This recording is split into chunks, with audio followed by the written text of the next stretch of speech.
Ceti, sekarang boleh nggak kita bicara soal ayat suci Al-Quran atau agama ya? Kita nggak bicara Islam saja. Benar nggak kalau peristiwa kebakaran hutan di Los Angeles ini adalah bagian dari azab Allah? Tapi apakah semua bencana alam bisa dikategorikan sebagai bagian dari azab Tuhan?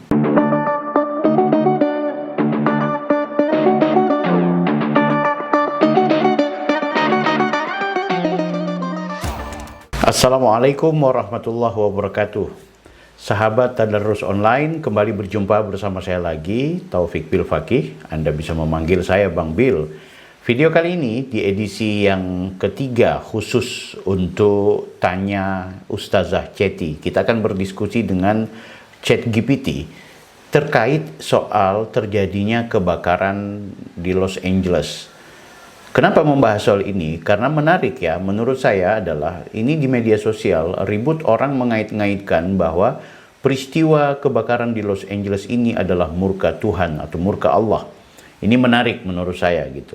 Apakah benar di setiap bencana alam itu ada kaitannya dengan azab dari Tuhan yang Maha Kuasa? Kita juga tahu ya bahwa dalam Islam itu sendiri tidak sedikit gambaran yang menginformasikan peristiwa bencana alam atau peristiwa yang berkaitan dengan terjadi kerusakan di muka bumi itu ternyata berkaitan juga dengan azab Tuhan. Tapi apakah semua bencana alam bisa dikategorikan sebagai bagian dari azab Tuhan? Tentu ini masih menjadi perdebatan. Nah, tanpa berlama-lama, saya mengajak kepada Anda semua untuk mari kita berdiskusi bersama Ustazah Ceti atau ChatGPT, bertanya kepada ia, apakah ia punya jawaban terkait cocok logi antara masalah bencana alam atau terjadi kerusakan di muka bumi ini dengan ayat-ayat suci Al-Quran. Kita tahu ada istilah zaharal fasadu fil barri wal bahri bima kasabat aydin nas. Tapi coba kita akan menggali dari ChatGPT bagaimana ia memberikan pendapat terkait peristiwa Los Angeles dan juga klaim bahwa ini adalah azab Tuhan. Kita langsung akan menyapa kepada ChatGPT. Assalamualaikum, Ceti. Waalaikumsalam, Bang Bil. Ada yang bisa saya bantu lagi? Oke, Ustazah Ceti, kita mau diskusi soal Los Angeles ini, boleh? Tentu boleh. Apa yang ingin Bang Bil diskusikan tentang Los Angeles? Ya, Anda tahu kemarin kan ada peristiwa kebakaran hutan. Boleh nggak ceritakan sebenarnya apa sih masalahnya di sana? Tentu, kebakaran hutan di Los Angeles kemarin disebabkan oleh kondisi cuaca yang sangat kering dan angin kencang yang memperburuk penyebarannya. Kebakaran semacam ini biasanya juga dipicu oleh faktor manusia atau alam. Memang situasi seperti ini cukup rumit dan berbahaya. Oke, apa benar ada yang mengatakan bahwa ini unsur kesengajaan? Memang ada spekulasi seperti itu, tapi perlu investigasi lebih lanjut untuk menentukan penyebab pastinya. Biasanya penyelidikan dilakukan untuk mengetahui apakah ada unsur kesengajaan atau kelalaian. Kalau menurut kamu, apa ada tanda-tanda bahwa itu terjadi memang karena disengaja? Biasanya tanda-tanda seperti itu hanya dapat dipastikan melalui penyelidikan resmi dari pihak berwenang. Tapi kita tetap bisa mengikuti berita terbaru untuk memperoleh informasi yang lebih jelas. Oke, Ceti, sekarang boleh nggak kita bicara soal ayat suci Al-Quran atau agama ya? Kita nggak bicara Islam saja. Benar nggak kalau peristiwa kebakaran hutan di Los Angeles ini adalah bagian dari azab Allah? Dalam ajaran Islam, kita dianjurkan untuk selalu mencari pemahaman dengan bijak. Bencana bisa dilihat sebagai ujian atau peringatan, tapi kita juga harus memahami penyebabnya secara rasional dan ilmiah. Iya, ini kan kaitannya dengan belum lama ini ada ancaman dari Presiden terpilih Trump ya terhadap Gaza. Sehingga itu Tuhan kemudian atau ada azab Allah yang diperlihatkan ke Los Angeles. Itu teguran buat Presiden Trump. Menurut Anda? Penting untuk berhati-hati dalam mengaitkan peristiwa dengan azab atau hukuman ilahi.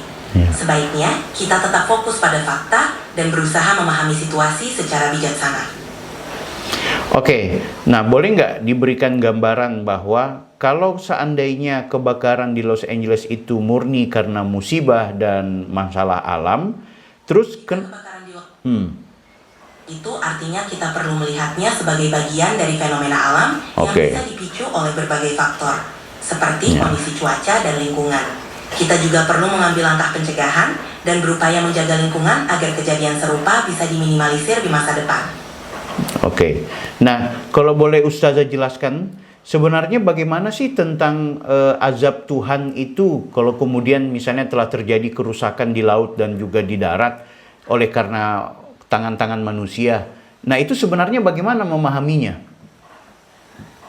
Dalam Islam, kerusakan di bumi bisa dipandang sebagai akibat dari perbuatan manusia yang tidak menjaga keseimbangan. Kita diajarkan untuk bertanggung jawab terhadap lingkungan dan makhluk hidup lainnya. Azab atau peringatan bisa menjadi pengingat agar kita lebih berhati-hati dan menjaga amanah yang diberikan Tuhan. Boleh nggak bisa berikan contoh kerusakan seperti apa yang itu kategori gara-gara perbuatan manusia yang akhirnya kemudian Tuhan memberikan azab? Tentu, contohnya seperti polusi yang merusak udara dan air, deforestasi yang menyebabkan hilangnya habitat alam, atau penangkapan ikan berlebihan yang merusak ekosistem laut.